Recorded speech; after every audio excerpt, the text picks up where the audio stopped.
le Seigneur est grand. Je vous remercie donc pour votre invitation et je remercie le pasteur Cyril.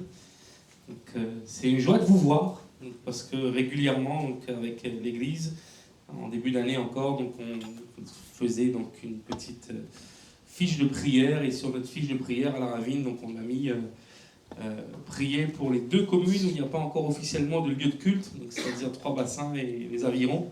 Et c'est un bonheur donc, pour nous d'être avec vous donc, ce soir. Et il est sûr qu'aujourd'hui, nous sommes dans le plus bel endroit des Avirons. On a des points de vue ici, les Avirons, on ne connaît pas trop la commune, certainement. L'endroit est joli, non?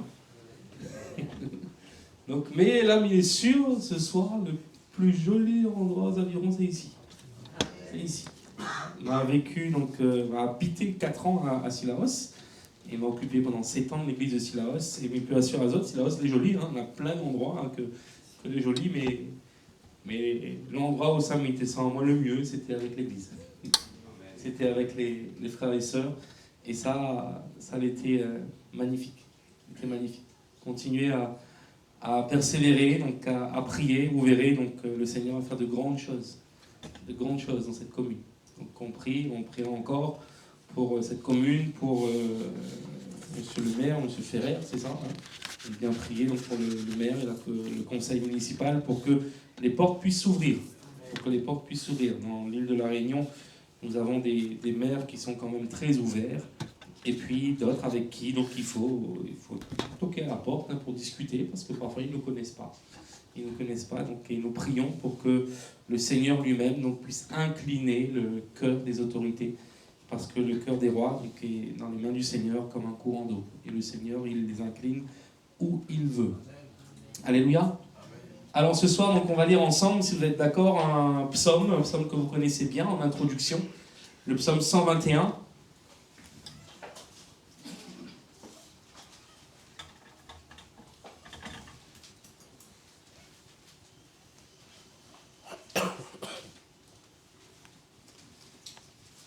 Le psaume 121, on va le lire en texte d'introduction qui nous permettra de voir ensemble le thème de ce soir.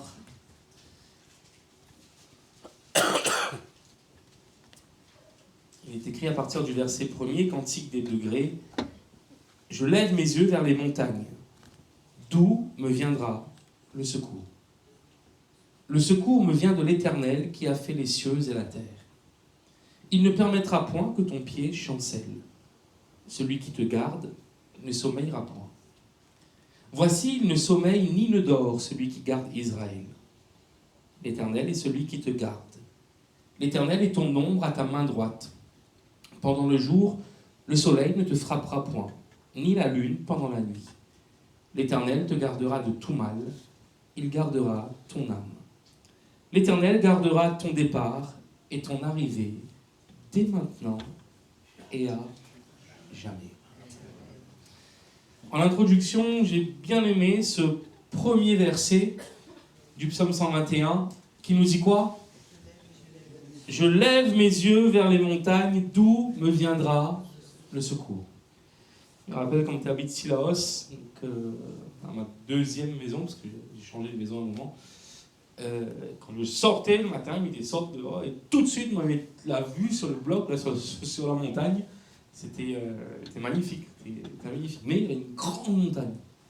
Une grande montagne, c'était magnifique. Et là, quoi nous voit dans ce psaume 121, nous voit le psalmiste qu'il a fait un choix.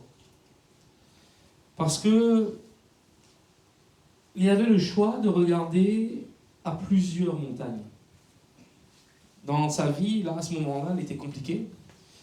Parce qu'il y avait besoin de quoi? Il y avait besoin de secours. Le verset 2 dit, le secours me vient de l'Éternel. Et donc, il avait déjà 7 montagnes qui étaient dressées dans sa vie, une montagne de difficultés, de luttes, des combats qui étaient là. Et puis, il avait une deuxième montagne. La montagne où réside le Seigneur. Et là, le psalmiste, il a fait un bon choix. Il a décidé quoi? De regarder à la bonne montagne. pas à la montagne des épreuves, mais à la montagne où sa Dieu habite. Et il a fait un choix. Et ce soir, c'est ce que nous allons voir ensemble. Nous allons voir ensemble, dans notre vie, nous avons besoin de regarder à la bonne montagne. Et si nous ne regardons pas à la bonne montagne, nous allons vivre vraiment une vie compliquée, difficile, lourde. Quelle montagne nous veut regarder? Premièrement, on a la montagne, comme nous voit dans ce psaume 121, la montagne des épreuves. Qui n'a pas du tout d'épreuve dans sa vie? Levez la main, s'il vous plaît. Peut-être le petit bébé, ma vilaine petit bébé. Nous tous, on a des épreuves dans notre vie. Hein. Et il y en a un peu, on a des petites montagnes, il y en a un peu, on a des grandes montagnes. Mais très grandes montagnes d'épreuves. Et les épreuves, ils tombent à nous dessus comme ça. On a la maladie, on a les soucis, on a les tracas, on a les difficultés financières, on a la solitude, le harcèlement, comme Emmanuel aussi l'a expliqué à nous, on a les traumatismes, on a les déséquilibres, on a les puissances ténébreuses, les puissances obscures que l'est là. Et parfois, on a été brisés par la vie, les échecs aussi, et tout ça, comme une montagne dans notre vie. Comme une montagne. Et parfois, elle nous réveille et nous voit que ça. Nous voit les difficultés, nous voit les luttes, nous voit les combats. Enfin, nous réveille, nous dit, là, il faut le lever, là. Là, il faut le lever. Et tous les jours, nous essayons de batailler contre cette montagne. Tous les jours, il faut essayer de grimper, pour surmonter les difficultés, pour essayer d'arriver à la fin de la journée. Et nous dit, Seigneur, donne-moi la force, parce que si c'est pas où, il ne guérira pas. Il ne guérira pas. Dans la vie, on a le choix de regarder à cette montagne-là. Et beaucoup, ils regardent à cette montagne-là. Beaucoup. Faites le test eux-mêmes, hein, demain, quand ils marchent dans la rue, quand ils rencontrent d'autres voisins, aux autres collègues. Ils disent alors, comment ça va? Quelle nouvelle? Ah, l'année est dure. Il a ça comme problème, il a ça comme problème, il a ça, et ça. Et finalement, on voit quoi? Qu'on a beaucoup de gens autour de nous, même parmi nous, qu'il y a une grosse montagne devant toi tous les jours. Et cette montagne-là, c'est quoi? C'est la montagne des épreuves, des problèmes, des difficultés, des traumatismes, des pleurs. Et on ne voit que ça. Que ça. Et Jésus, il parle un peu de cette montagne. Dans Matthieu chapitre 21, verset 18, si ça tu veux lire, ça tu peux aussi lire. Le matin, en retournant à la ville, il eut faim. Voyant un figuier sur le chemin, il s'en approcha, mais il n'y trouva que des feuilles. Et il lui dit, que jamais fruit ne naisse de toi. Et à l'instant, le figuier sécha. Les disciples qui virent cela furent étonnés et dirent, comment ce figuier est-il devenu sec en un instant? Jésus leur répondit, je vous le dis en vérité, si vous aviez de la foi, et que vous ne doutiez point, non seulement vous feriez ce qui a été fait à ce figuier, mais quand vous diriez à cette montagne, ôte-toi de là et jette-toi dans la mer, cela se ferait. Tout ce que vous demanderez avec foi par la prière, vous le recevrez. Jésus n'a pas besoin de citer la montagne, parce que la montagne est bien visible. Vous diriez à cette montagne. Pas besoin de citer la montagne, la point 50. Comme il dit aux disciples, regarde la montagne, la montagne là, la point 50, à une seule. Et s'ils en ont la foi, on peut parler à cette montagne et ils sont là. Ils sont là. Et combien de fois, c'est l'inverse. C'est la montagne qui cause de nous. Il reste là, on ne verra pas, on ne va pas arriver. Les compliqués, ou les nuls, on ne va pas progresser, ou maman ne sera jamais sauvé, on va rester toujours comme ça, il sera toujours malade, ou on va rester toujours dans la même situation, ou sera toujours en train de pleurer, etc. Et finalement, c'est nous qui causons la montagne, qui sortent là, c'est lui qui cause nous. Et qui dit nous, où est fini, ou là, regarde comment il est grand. Regarde comment il est grand.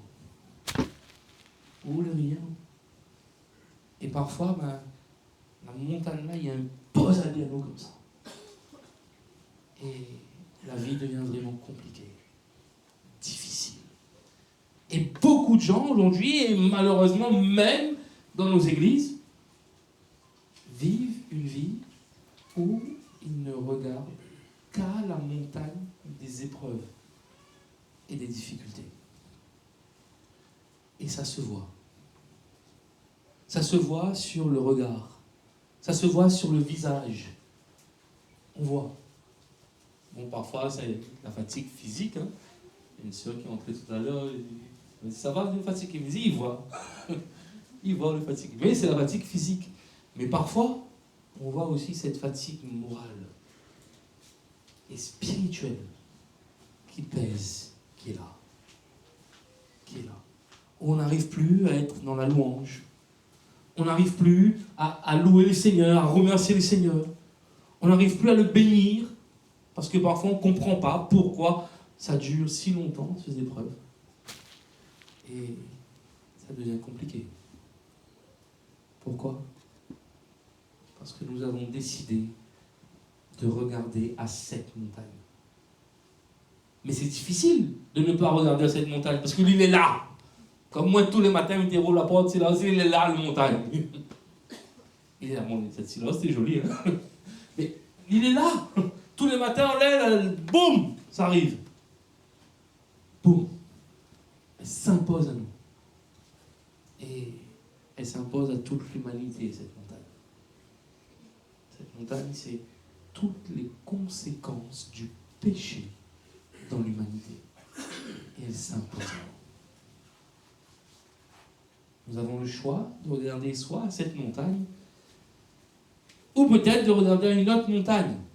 Jean chapitre 4, verset 19, vous le connaissez aussi ce passage, quand Jésus donc parle à cette femme samaritaine. Seigneur, lui dit la femme, je vois que tu es prophète. Nos pères ont adoré sur cette montagne. Et vous dites-vous que le lieu où il faut adorer est à Jérusalem. Femme, lui dit Jésus, crois-moi, l'heure vient où ce ne sera ni sur cette montagne, ni à Jérusalem, que vous adorerez le Père.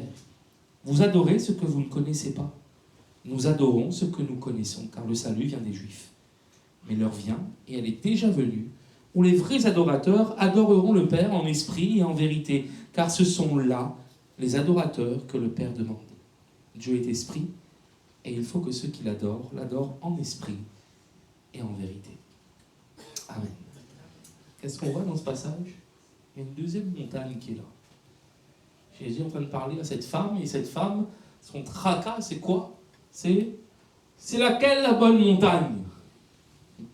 Elle avait des problèmes, cette femme, et elle a décidé de pas seulement regarder à ses problèmes, donc elle avait vraiment un passé difficile, douloureux, lourd à porter, et elle a fait le choix de regarder à la montagne quoi? À la montagne de la religion.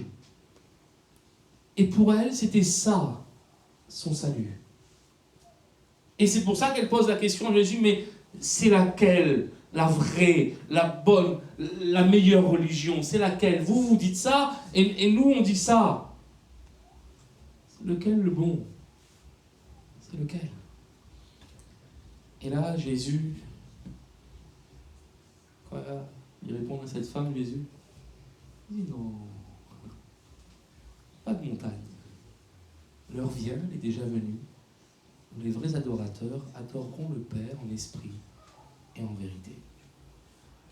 Et aujourd'hui, malheureusement, à La Réunion, nous avons un arrière-plan religieux où beaucoup regardent uniquement à cette montagne de la religion pour essayer de sortir de leurs problèmes. Alors ils vont regarder à la religion. Alors à La Réunion, maintenant on va avoir une religion, après une deuxième religion, et après maintenant on va tester une troisième religion. On va tester. Parce que, pour autres, pour beaucoup de Réunionnais qui n'ont pas encore été éclairés par la parole de Dieu, il faut avoir une religion. Il faut m'y faire des choses. Il faut m'y mériter pour obtenir le salut. Il faut m'y donner beaucoup d'argent pour obtenir la paix ou la protection. Il faut que m'y souffre pour pouvoir être bien et ma famille être bien. Et cette montagne de la religion, finalement, C'est un peu la même chose que la montagne des problèmes. Parce que il vient et il met un joug sur nous comme ça. Et là, la religion dit quoi? Il faut faire ci, il faut faire ça, il faut donner ci, il faut payer tant, il faut prier là-haut de ça, il faut prier là-haut de ça, il faut aller par là-bas, il faut aller par ici, et etc., etc., etc. Et il y a un joug que là. Il y a un joug que là où, bien souvent, nous n'avons même pas la crainte de Dieu, nous avons la crainte du responsable religieux. Quoi ça dit? Quoi ça dit? Et bien souvent, là, il exerce une domination. Fais ci, fais ça, donne ci, donne ça, il faut faire comme ça, il faut donner plus, etc., etc., etc. Et les gens sont toujours malheureux. Ils sont toujours malheureux. Discuter avec un frère tout à l'heure, mais parfois, mais à Silaos, c'était pareil. Les gens discutent avec les autres, ou évangélisent les autres, ou vous dites, viens à l'église, ou par les autres de Jésus. Non, mais il a déjà mon religion. Il a déjà mon religion. Et quand il y a quelques-uns, il vient à l'église à Silaos, après, au bout de. Il vient une semaine, après il ne vient plus. Donc, une petite adoration, il me dit, qu'est-ce qui se passe? En fait, on m'a dit la mission, et puis le responsable religieux a dit, on la casse. Il ne fallait plus aller. Et maintenant, la famille veille à moi. Il ne veut plus m'y vient. Il ne veut plus m'y vient à la mission. Et c'est comme ça, il y a un joug qui est là. Il y a une peur qui est là. Il y a une peur. Reste dans cette religion. Reste là-dedans. Reste là-dedans. Sinon, nous l'abandonnons. Sinon, on va voir ce qui va arriver. Et la religion pose à lui comme une peur. Et finalement, il n'est pas mieux que l'autre. Que l'autre montagne. Il n'est pas mieux que l'autre montagne. Et il y a beaucoup de gens, même que l'a décidé, les autres, de regarder à la montagne de la religion. Et ça, il entraîne quoi? L'orgueil, le mépris, les divisions, les guerres. Et puis, attention au piège de l'œcuménisme, au piège il y a un seul Dieu, mais plusieurs chemins. Il y a beaucoup de chemins qui sont maintenant. Chacun a un seul Dieu, mais chacun est pris à son façon. Chacun est pris à son façon. Il y a un seul Dieu. Un seul Dieu. Et un seul médiateur entre Dieu et les hommes, Jésus-Christ. Jésus-Christ. Attention à tout ça.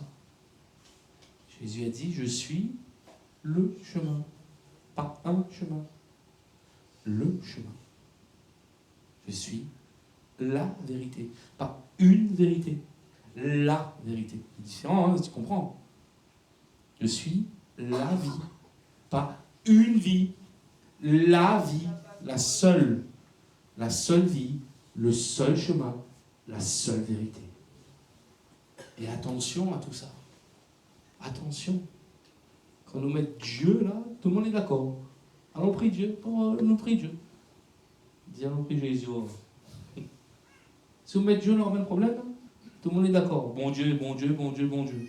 Dis non, moi, mon Dieu, c'est Jésus-Christ. À partir du moment où on va commencer à donner le nom de Jésus, on aura des problèmes.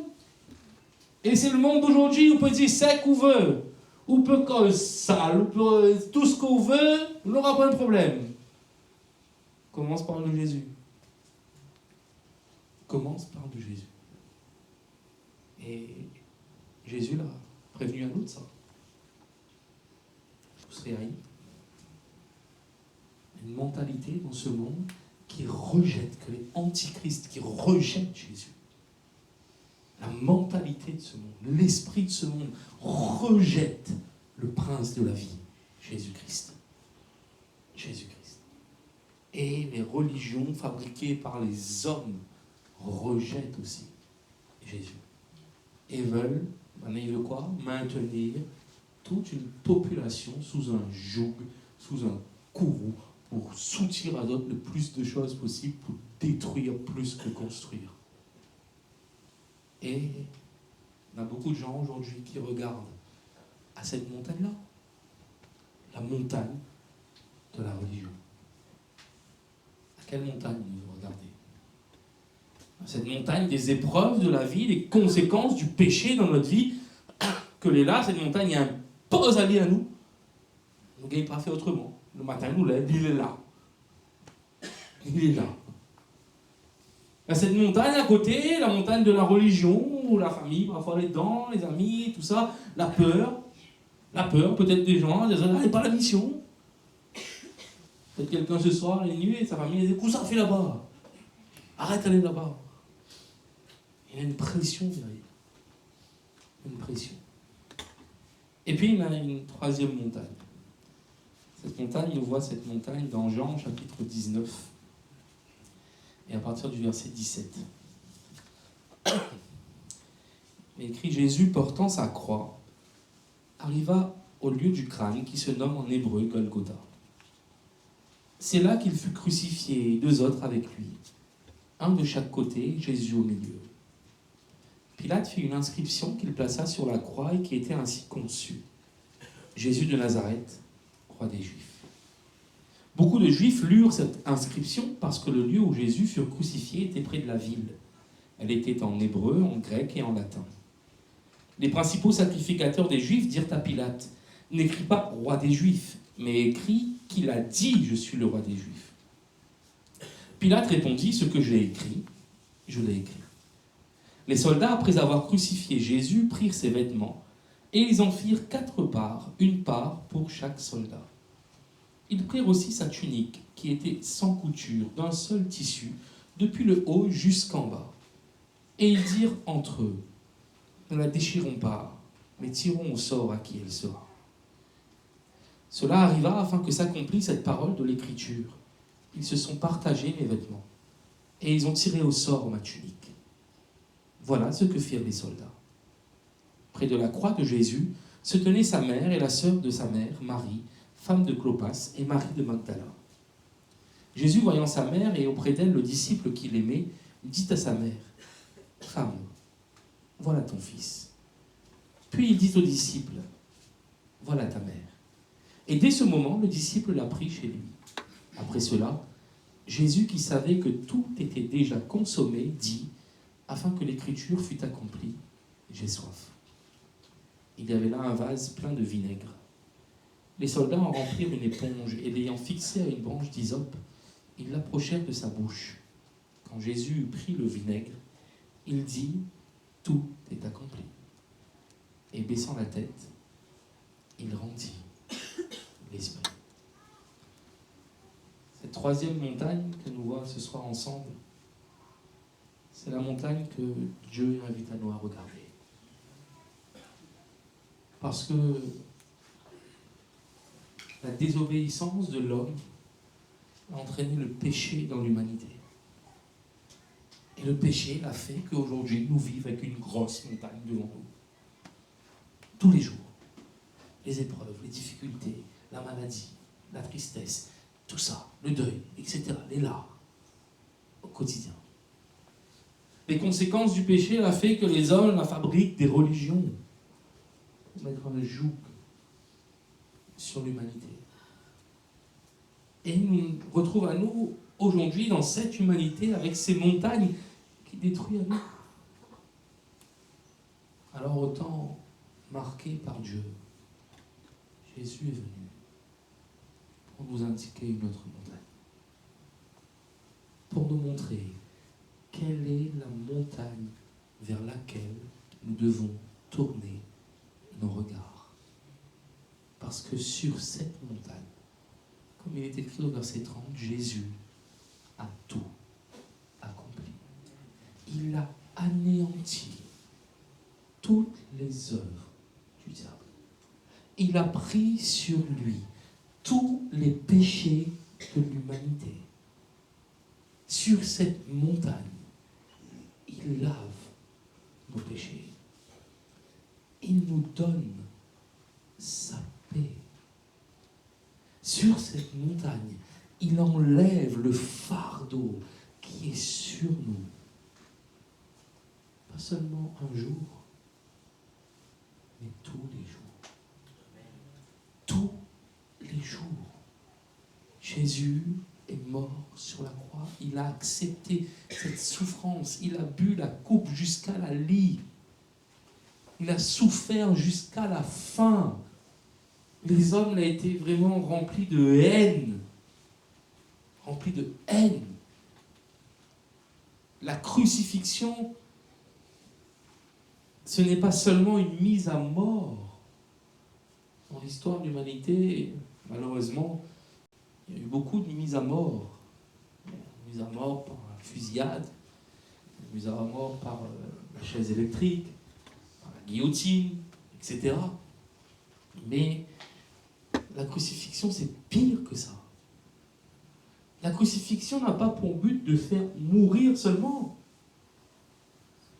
La crucifixion a pour but de faire souffrir jusqu'à ce que la mort arrive. Voilà, c'est quoi le but de la crucifixion? Parce que si c'était juste faire mourir, la guillotine ou what, c'est fini. En 2 secondes, c'est fini. La crucifixion n'a pas pour but juste de faire mourir, mais de faire souffrir jusqu'à la mort. Jusqu'à la mort. Et dans la crucifixion, nous voyons le déchaînement de violence du monde des ténèbres. Du monde des ténèbres. Où ces hommes étaient remplis de haine. De haine. Quand vous relisez le texte de la Passion du Christ, vous voyez qu'à 2 moments, on essaye de donner à Jésus, et on donne à Jésus une sorte de vin et de vinaigre, à 2 moments. Le premier moment se passe sur le chemin de croix, comme on dit. Et là, il y a des gens qui arrivent. Et souvent, c'était des Juifs qui arrivent avec du vin, un petit peu avec du fiel. Et ils veulent donner ça à celui qui va être crucifié. Pourquoi? Parce que ce petit mélange est un petit peu comme un anesthésiant. Et les Juifs, ils disent, mais sur le chemin, bois ça, parce que là, ça va être vraiment dur. Et là, quand Jésus a goûté, il dit, non, je ne veux pas ça. Je ne veux pas ça. Jésus voulait souffrir toutes les souffrances de toute l'humanité. De toute l'humanité. Et puis il y a la deuxième, il y a le vinaigre là. Ça c'est l'inverse. Autant le premier marque la bienveillance de l'humanité, autant le deuxième montre vraiment l'horreur de l'humanité. Et là, c'était pas les Juifs, c'était les Romains. Eux, comme le but c'était de souffrir jusqu'à la fin, ils avaient là, près de la croix, donc un vase avec du vinaigre dedans, avec un morceau de bois, avec une éponge. Et l'objectif c'est quoi? Et dans ce vinaigre-là, dans ce vase du vinaigre, l'objectif c'est quoi? C'est quand la personne commence vraiment à défaillir parce qu'elle n'a plus de force, il donne un peu pour réveiller. Il dit non, on n'a pas fini là, on souffre encore là. Il ne dort pas là, il souffre. Il ne dort pas là, il souffre encore. Il souffre encore. Et pendant tout le supplice de la crucifixion, il y avait quelqu'un qui était délégué pour surveiller si le gars il allait dormir. Il ne dort pas là, il souffre. Il souffre. Ça, Jésus a pris. Et ça nous montre que Jésus a réellement subi toutes les souffrances de l'humanité jusqu'à la fin. Il a bu la coupe jusqu'à la lie. Il l'a accepté. Pourquoi? Pour qu'aujourd'hui, nous puissions être délivrés de ce qui nous accable depuis la désobéissance de l'homme. Pour nous sauver de tous nos péchés. Pour mettre sa paix dans notre cœur. Pour nous décharger de ce fardeau. Pour nous transformer. Pour faire de nous une nouvelle créature, une nouvelle création. Les choses anciennes sont passées. Toutes choses sont devenues nouvelles. Avec Jésus, tu peux recommencer une vie. Tu peux balayer la montagne des épreuves. Tu peux balayer la montagne de la religion et regarder à cette montagne, sur le mont Golgotha, où Jésus il est mort pour toi. Il est mort pour moi. Où il accomplit le plan parfait de Dieu. Où il nous donne sa vie. Alors que c'est nous qui devions être à sa place. C'est moi qui devais être à sa place. Et il a accepté de prendre ma place, de souffrir pour moi, pour que moi je puisse être sauvé, être libéré, être pardonné, être transformé, être changé, que je puisse être avec lui dans le ciel pour l'éternité. C'est ce que Jésus veut pour toi. Jusqu'à quand est-ce que tu vas encore regarder à la montagne des épreuves, des difficultés, à cette montagne de la religion? Jésus te montre quelle est la montagne aujourd'hui qu'il faut regarder. C'est sur cette montagne que Jésus a dit « Tout est accompli ». Tu n'as plus rien à faire, c'est Jésus qui a accompli. C'est lui qui l'a fait. Il a tout accompli. Notre part à nous maintenant, c'est de croire à cet évangile.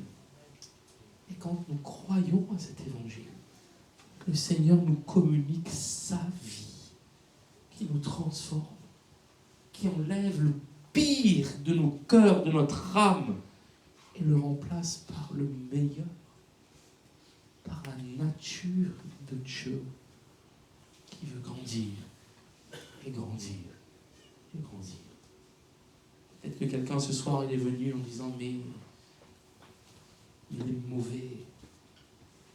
Mon cœur est mauvais à l'intérieur. Il a des mauvaises pensées. Il a des pensées de suicide. » Jésus veut transformer ça. Peut-être quelqu'un est venu en disant « Mais jamais il n'ira pas faire rien avec moi. Le Seigneur n'a point de plan pour moi. God mon vie, il m'a tout raté. Il n'a pu faire rien avec moi. » C'est pas vrai. C'est pas vrai. Donne ta vie à Jésus. Tu vas voir ce qu'il va faire. Tu vas voir ce qu'il va faire. Peut-être que quelqu'un est venu en disant « Mais le Seigneur va pas faire ce miracle dans ma vie. S'il voulait faire, il l'aurait fait depuis longtemps. » Mais je peux t'assurer, le Seigneur, il va faire un miracle. Il va faire un miracle. C'est obligé.